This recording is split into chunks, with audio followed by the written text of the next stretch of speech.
global security expert, retired Marine intelligence officer Hal Kempfer.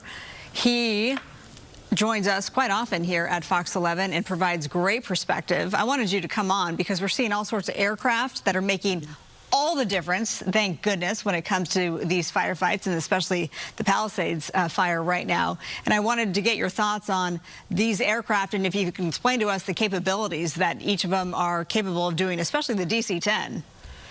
Well, Marla, they have a phenomenal capability. A DC-10 right now is the largest firefighting aircraft in the world. There's nothing else that drops more. There was a 747 that was used, kind of difficult to fly in tight terrain.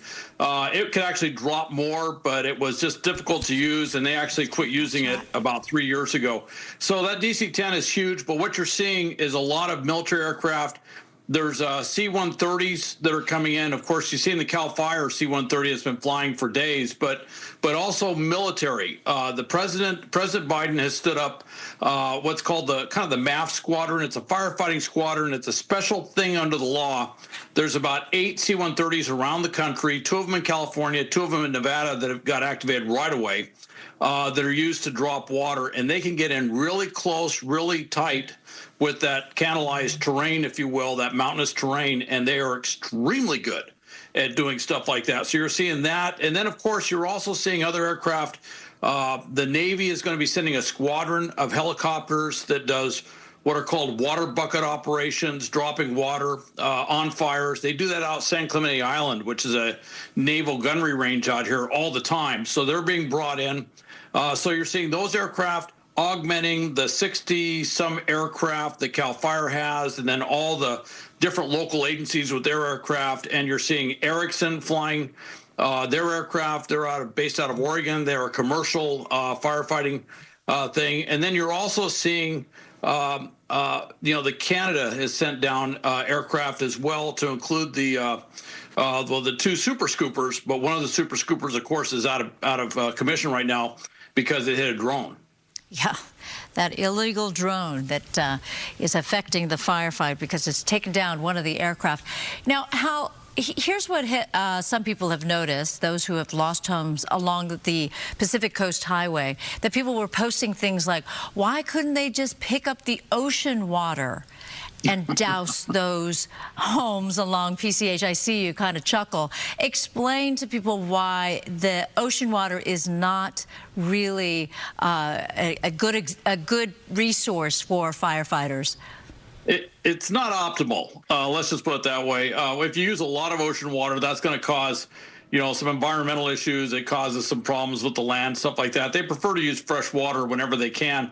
However, with that said, interesting to bring that up. The Super Scooper, or the 2 Super Scoopers, were actually landing in the ocean, and they were using ocean water to do that. And I would bring up, I didn't see it in this instance, but in the past, in Malibu, when they've had fires, and Malibu has a long history of fires, there have been at least one or more cases where a fireboat came in and literally parked off the shore and was shooting ocean water onto structures that were burning on the shore. So that is not an unprecedented concept, but it's not the preferred thing, because a lot of, salty ocean water, if you will, it's just it leaves some environmental issues that I should say mediation issues that they have to deal with later. It's corrosive. Salt is corrosive. And very much so. And if you have that kind of, it depends on the aircraft, of course, it could actually gum up the system, no? To some extent, these aircraft they prefer to use fresh water. There's just a lot less maintenance, operational maintenance issues with that. However, I should say that with that said, the Super Scooper is actually designed with the idea that they can land in the ocean and take ocean water. And apparently they've been doing that. Now, keep in mind, there's only 2 of those aircraft flying, so it's not like a huge amount of water that they're going to deliver. And they have to have the proper weather conditions in order to use the aircraft at all. On day 1, we did see, Skyfox had the visuals of them landing in the Pacific for the Palisades fire and doing their dumps accordingly. But that didn't last long. And to your point, now there's just one because of the drone collision, which is pretty unacceptable. You know, and they're capable of carrying, I think it's 1,600 gallons of water at a time. You can correct me if I'm wrong. But what we saw also today is the VLATs, which, you know, I love the acronym. You would think it'd be something very technical, the VLATs. Very large air tanker. Yes. You know what? Can you see the screen right now what we're showing you? I can see that. That's what is that? CH-47. What is it? That's an Army aircraft. It's a CH-47. It's been around for a long time. It is an absolute workhorse, but it's also a heavier lift aircraft. There are larger helicopters, but this is a twin-engined, and it can carry a lot of water. I can't recall how many gallons it calls. Well, you can see right there, it carries a lot of water. Yeah, it really does. But, that's a beautiful sight.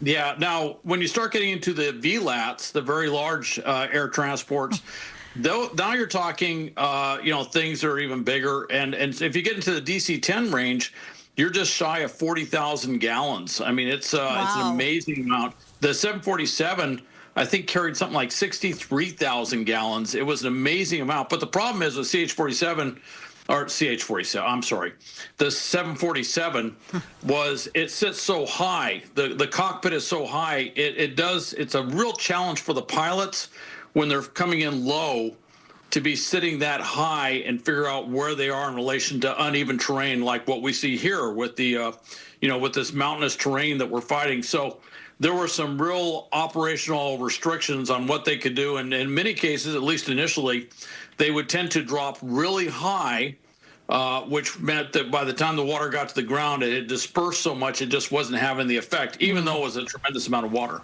Right. And it's also great. I mean, you were having the conversation about how the ocean water can be corrosive and it's not necessarily ideal. But here we have the Encino Reservoir right next door. And so most of these aircraft can fill up within, I was told, 2.5 minutes and come back and drop another round. It's when you start working things like this, there's a term called sortie rate, which is how fast can you turn these things around.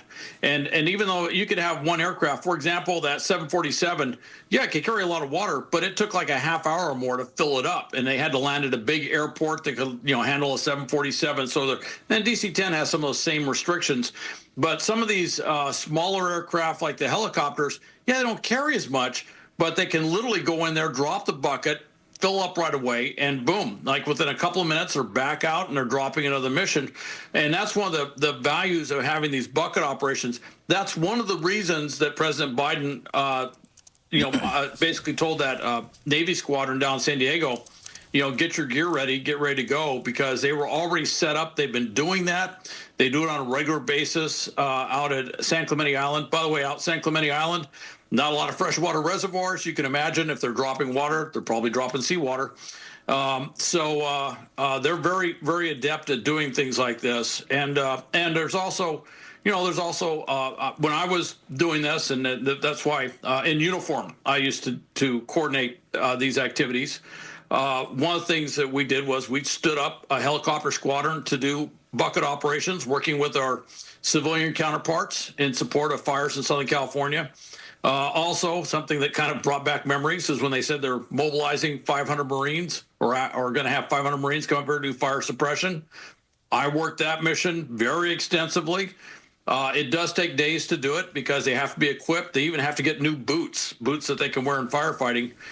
They get shipped down from Idaho. So there's a lot that goes into doing these things, but it's an amazing operation. It just takes a little bit of time to get underway. You don't want to put people unnecessarily into harm's way. Yeah, and of course the winds are cooperating more and allowing those water drops to happen, because I know necessarily it isn't that the aircraft can't fly in really turbulent weather. I know that it's not ideal. It's just that it can sometimes be pointless because the load will be lost and sprayed. In other words, it doesn't hit their targets. Right. That's a big challenge. Now, I will say one thing is that over the years, the optics, the sensor systems that they use in the aircraft are so much better than what they used to be. The old days where they literally do eyeball lining up, that's a long time ago. Now they use forward-looking infrared radar. They have other sensors they can use in the aircraft. Their positional data is so much better because of GPS and some other things that they do. that they literally can figure this out. And of course, the other part is predictive fire analysis to figure out where exactly to do the drop. So everything around that mission is so much more advanced than it was, say, 10 or 20 years ago, that when they do drop water or drop fire retardant or whatever, they do an amazing job. And I should mention, with fire retardant, they don't normally drop on the fire. The goal of using fire retardant is actually to drop it where the fire is going, so the fire burns out and stops. Get ahead of it. Yep, absolutely. I learned a lot. I don't know. I did too. Yeah, Hal, you're just such a wonderful resource, and we thank you. I mean, I literally texted you, and next thing you know, you're on the air. So on a Saturday afternoon, we appreciate you.